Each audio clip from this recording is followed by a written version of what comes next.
It's a pleasure to be here today to stand before you as a youth activist, but also a male engaged championing for women and girls' rights in Tanzania.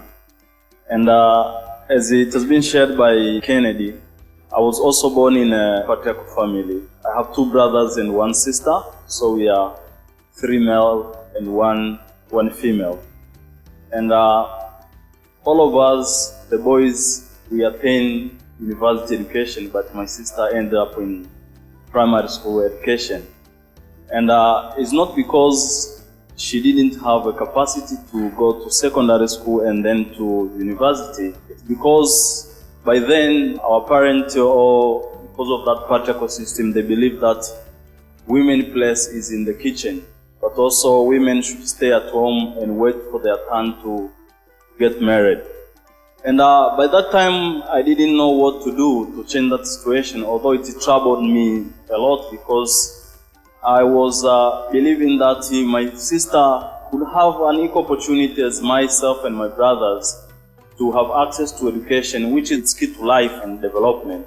But I grew up believing that one day I will have to change this narrative. And the question I've been asking myself every day, why am I doing what I'm doing now? Is it because of what my sister passed through or because of what I'm seeing in the community now? But what I'm believing now is that gender equality is for everyone. It's for men and female, boys and girls. And I believe so for 2 key reasons, because if girls will enjoy their rights to grow, learn and succeed in the community, they can enjoy that if they are able to make informed decisions, but also if they have power to make choices over their bodies and their lives. But also, women can only succeed and contribute to the development of the community if they are free from all forms of violence. And if you are reading global policies like the Beijing Declaration and Platform for Action, we have the Convention on Elimination of all forms of discrimination against women. We have the Family Planning 2020 commitments, and now the Sustainable Development Goals, where goal number 5 is gender equality, which is an overriding goal. Gender equality is recognized there, and issues like GBV and access to sexual reproductive health and rights, it's also addressed in those policies. And for your information, Tanzania also, as well, is committed to make those policies a reality at the local level. And for instance, when you are reading a document like 1 Plan 2, you will see that Tanzania is committed to improve access to sexual reproductive health and rights, but also to make sure that the rate of gender-based violence victims goes down, as well as the victims are accessing the post-GBV services delivery point.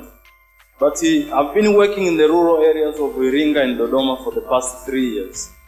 And the situation which I've discovered there is as follows, that women and girls, even boys and men, do not have a place to report the GBV cases.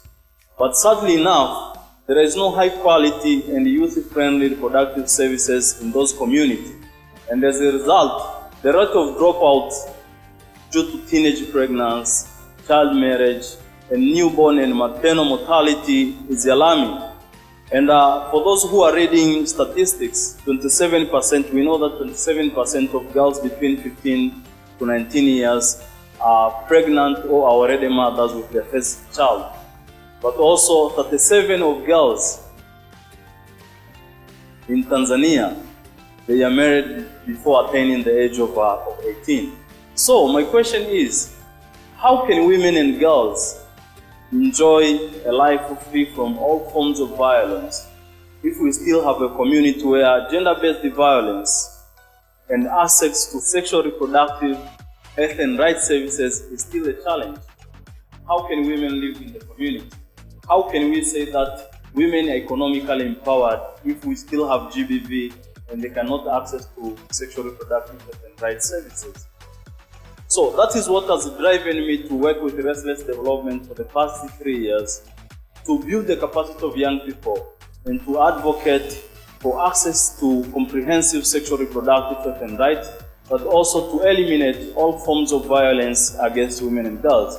And until now, I've worked with more than 3,000 young people in the rural community of Iringa and Dodoma, whereby they have developed like more than 5 policy recommendations to their local government leaders through evidence-based advocacy. And why young people? Why not male and female?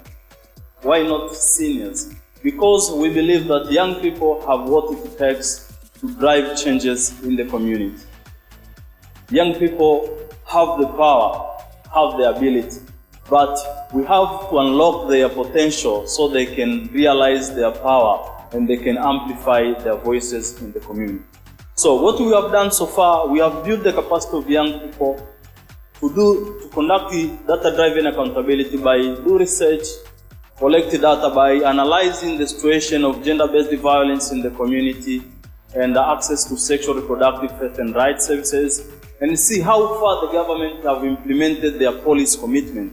Through that, young people demonstrated leadership and power and influenced the government to establish Mother and Child Protection Committee in some of the communities like Bai and Iringa DC, but also in some of the communities, the government listened to young people and they have improved the access to youth-friendly reproductive services by designating a special area and time for young people to access the service. Because one of the challenges why young people are not going to access this service in the community because they don't have that privacy where they can go and receive the service, But also, there is a lack of trained healthcare providers who are able to administer youth-friendly reproductive services.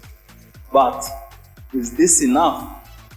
The answer is no, because we also need to include women's economic empowerment, especially on the importance of girls' education as a foundation for economic opportunities.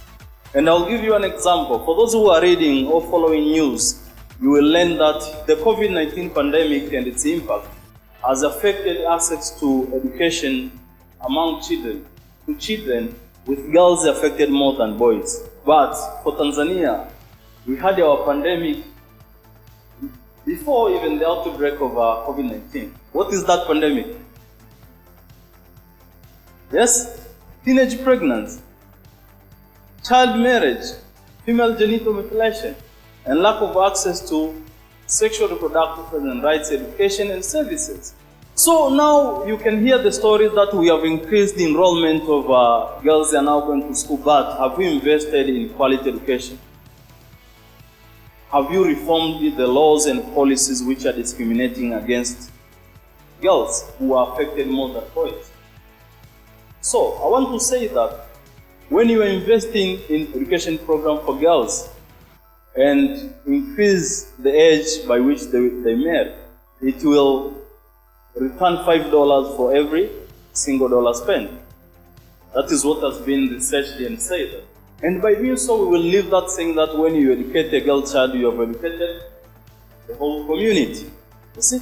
But that is not enough. We cannot say that women are economically empowered. Women have access and control to land. Women have digital rights and access to digital opportunity.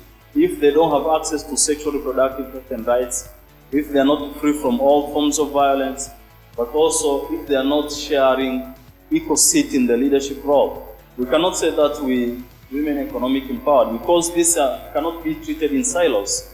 They are interconnected and interrelated. But with this Generation Equality Forum, we are seeing a huge wave of young people engaging in fighting inequalities in the community now than ever before. But still majority of young people, they still left behind. They feel not belonging in these spaces. Because young people will normally believe that gender equality is not for us, it's for women and girls, But I want to tell young people, my fellow young people, that whatever is being done, whether to achieve or not to achieve gender equality, will impact us, will affect us more than anyone else. Because the statistics just came out recently that we are forming the majority of the country's population, right? So whatever has been done will affect us more than anyone else in the community. So we should come out of our comfort zone now and engage actively in bridging the gender gap. We should not wait until we are engaged. Let us create our own spaces within the existing one. And someone said that if there is no chair at the table, bring yours from home, yeah? Yeah, bring your chair and put it there. Not only put it there, make sure that you are actively engaged, not as a beneficiary, as a key stakeholder, you know? We want young people to be key stakeholders. This is the message to the government and development stakeholders and partners, that we should stop tokenizing young people now. Young people have been used as a token now, you know, to channel our agendas, you know. Let us actively share power with young people in co-creating, you know, in co-creating, in co-designing and implementation of gender equality program and policies. But also, let us invest in program, because what young people are lacking now, they don't have the knowledge on gender equality. They don't know how to engage. They lack resources on how to engage. If you ask me to go to Namtumbo or to Shinyanga to fight female genital mutilation, do I have the resources it takes to go there? So why don't you see this as an opportunity to invest in a program which will build young people understanding on the subject matter first, and then support them with the resources to go out there to bridge the gender gap? Because young people and the youth activists, they have the power to hold their decision makers into account, so as the development partners, but also to stand for change which is needed to realize gender equality in the community. And for young people, history will remember us by stepping on the shoulders of the Beijing veterans, you know, on the shoulders of the Beijing mamas like the Gertrude Mongela, and drive their agenda to finish the unfinished business of making gender equality a reality. And this is the theme of the Generation Equality Forum, that we want to finish the unfinished business of making gender equality a reality. And I wish to conclude by saying that gender equality is the language of the day. Everyone, everywhere in the community, women, girls, boys, and men, must be fluent in this language. We must all speak this language fluently. And for boys and men, we should feel comfortable supporting the rights of women and girls, because gender justice means improving the lives of everyone, not the lives of women and girls only. It's the lives of everyone. And it's on our hands to make it a reality. Thank you so much.